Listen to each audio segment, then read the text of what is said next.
Lorsque la guerre se termine en novembre 1918, les belligérants sont véritablement à bout de souffle. Leurs populations sont extrêmement affaiblies également. Les dégâts matériels sont énormes, surtout pour la Belgique qui a été le champ de bataille de l'Europe pendant ces 4 années. Sur le front de l'Isère, bien évidemment, où là toutes les localités ne sont plus que de vastes champs de ruines. Il y a un grand chantier à mettre en œuvre, mais dans la province de Namur aussi, où lors de l'invasion de 1914, plusieurs localités ont été fortement endommagées, voire complètement détruites. C'est le cas d'Andenne, de Tamines, de Dinan, mais aussi du centre de Namur et d'autres localités de l'Entre-Sambre-et-Meuse ou des Ardennes. Durant la guerre, quelques lotissements ont été réalisés, quelques aménagements, quelques baraquements ont été construits, certains par le Comité national de secours et d'alimentation, d'autres de manière beaucoup plus spontanée, avec des moyens du bord. Donc les personnes ont pu vivre dans ces ruines ou dans ces presque ruines. Mais à la fin de la guerre, il faut reconstruire en dur. Il faut aussi que les industries redémarrent. La plupart des usines ont arrêté de fonctionner. Certaines ont été démontées pour être envoyées en Allemagne. Donc là, il y a du matériel industriel à remettre en route. Et puis, il faut reloger 300 000 personnes qui sont sans foyer. Donc il faut de nouveau des baraquements pour faire au plus rapide. C'est les fameuses maisons du fond du roi Albert. Et puis il faut lancer la reconstruction définitive en dur. Et pour cela, il faut des millions de francs belges de l'époque. Et pour financer cette reconstruction, l'État belge compte beaucoup sur les réparations que l'Allemagne va devoir payer, punies par le traité de Versailles, qui sera seulement signé en 1919, traité de Versailles qui va punir l'Allemagne et l'obliger à payer des sommes colossales. Certaines d'entre elles doivent servir à cette reconstruction de la Belgique, de ses bâtiments, mais aussi de ses usines.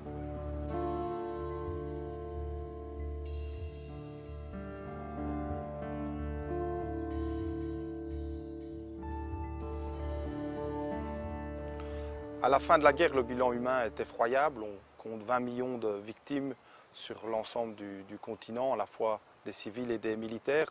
On peut estimer que la moitié de ce bilan prévaut pour les soldats seulement. Et parmi les 10 millions de victimes au total militaire, on compte 1 million de victimes françaises, même chose plus ou moins, un peu plus pour les Allemands.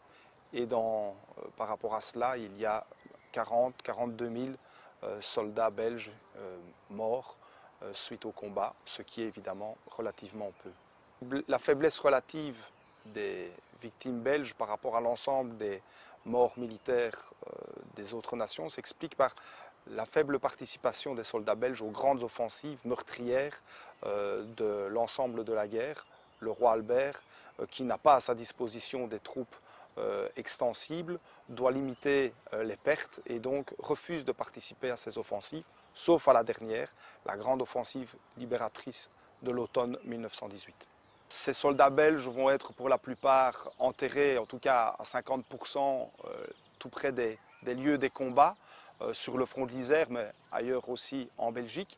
Les autres sont rapatriés dans leur village, au sein des cimetières communaux, parfois dans un carré militaire. Cette manière de procéder, on la retrouve aussi en France, où les familles qui le désirent peuvent rapatrier, si elles en ont les moyens aussi, leurs morts dans leur village. La plupart des autres laissent ces corps dans des nécropoles, avec des tombes individuelles, voire avec des fosses communes.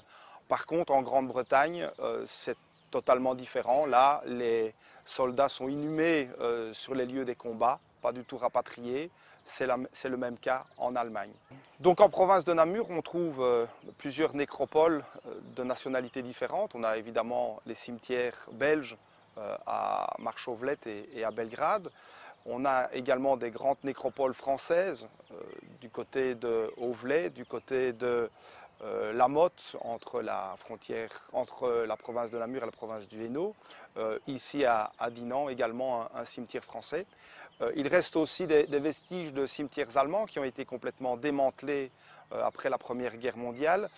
C'est le cas notamment à Tarsienne, où on trouve encore les traces de tombes allemandes juste à côté de tombes françaises. Il n'y a pas que les combattants qui reviennent après 1918. Il y a aussi ceux qui ont été détenus en Allemagne, les prisonniers de guerre, et certains sont libérés juste au moment où sévit la grippe espagnole en Europe à la fin de l'année 1918. Et donc ce retour va être particulièrement pénible. Certains vont contracter la maladie. C'est le cas d'Adrien Bastin qui a été fait prisonnier après la prise de Namur en août 1914.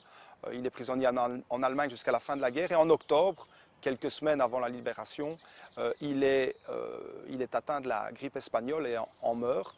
Sa veuve, qui l'apprend, ne peut pas supporter la situation et va se suicider à Namur quelque temps après.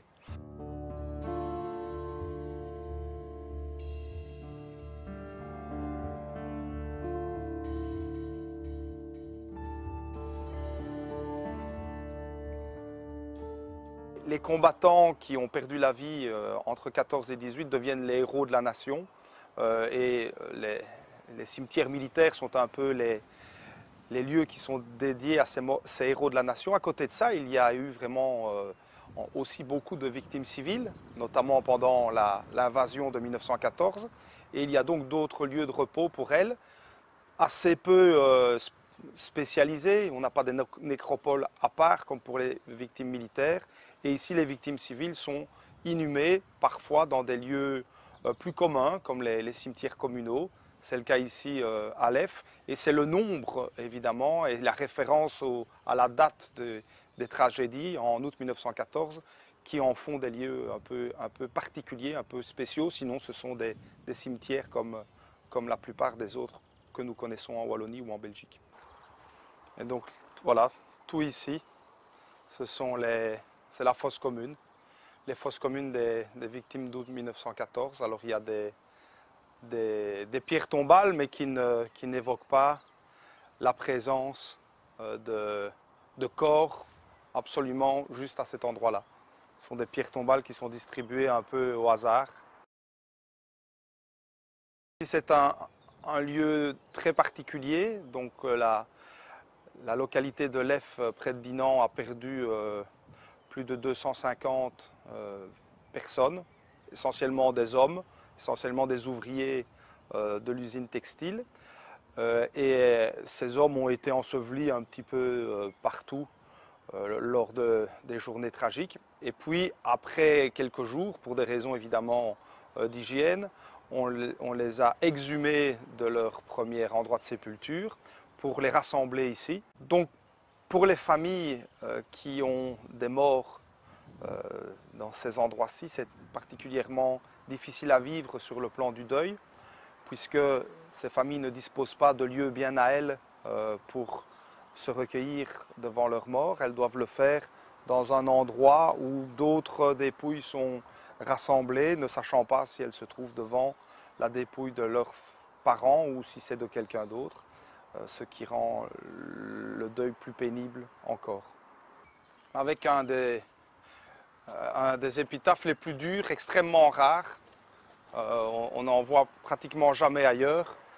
Ici, sépulture de Joseph Dubois, Alzivoirnan, fusillé par les Boches le 23 août 1914. Ça, c'est rarissime. On ne voit ça dans aucun cimetière.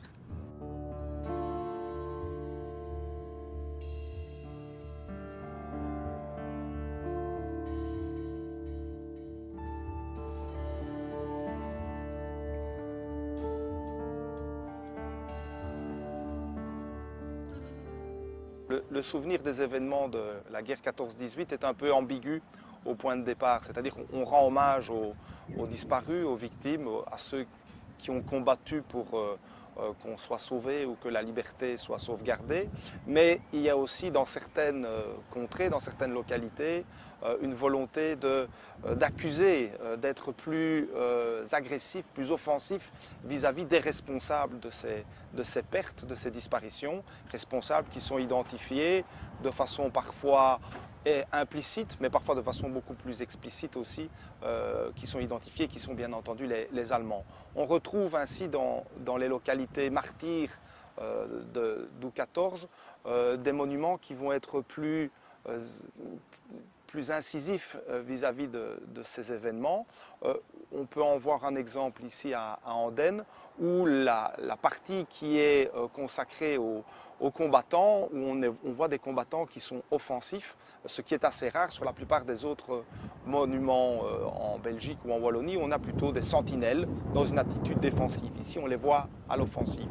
Et alors, le symbole le plus extrême de cette